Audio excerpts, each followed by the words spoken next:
Est-ce que vous pouvez me raconter La vie de cette voiture. la vie de cette voiture Voilà. incroyable? En 1964, donc, la société de production qui produit les films de James Bond va commander à Aston Martin trois voitures.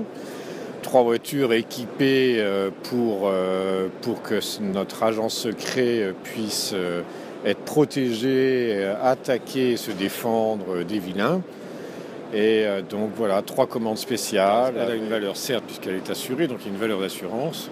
Et la valeur d'assurance a été calculée sur la valeur de 10 fois le prix d'un modèle standard.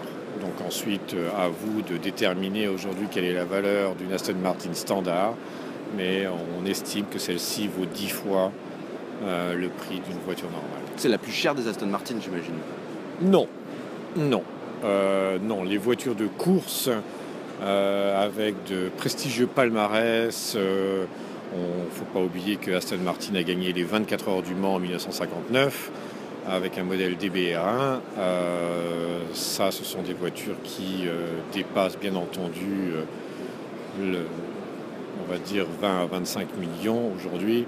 Elle appartient à qui aujourd'hui, cette voiture? Je ne vais pas pouvoir vous le dire, naturellement.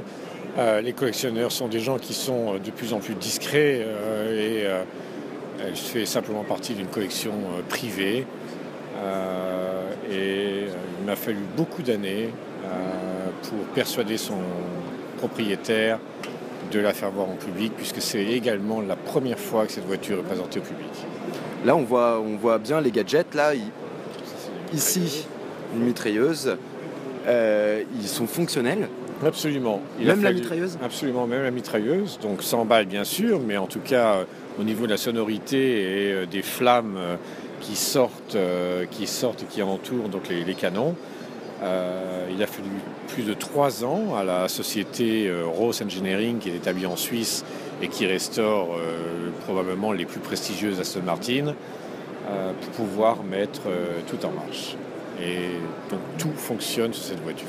C'est une banque qui nous a permis de financer l'exposition de ces 14 Aston Martin, incluant celle-ci. Et il faut savoir que les coûts aujourd'hui pour présenter au public une exposition de ce type sont tout simplement énormes. Des frais de transport et surtout d'assurance. Et on est très reconnaissant au Classic Car Trust de Vaduz au Liechtenstein, qui dépend de la banque Kaiser et Partner, de nous avoir entièrement soutenus pour arriver à monter cette exposition. Trouver des voitures, c'est une chose, les exposer dans des bonnes conditions, c'est beaucoup d'argent.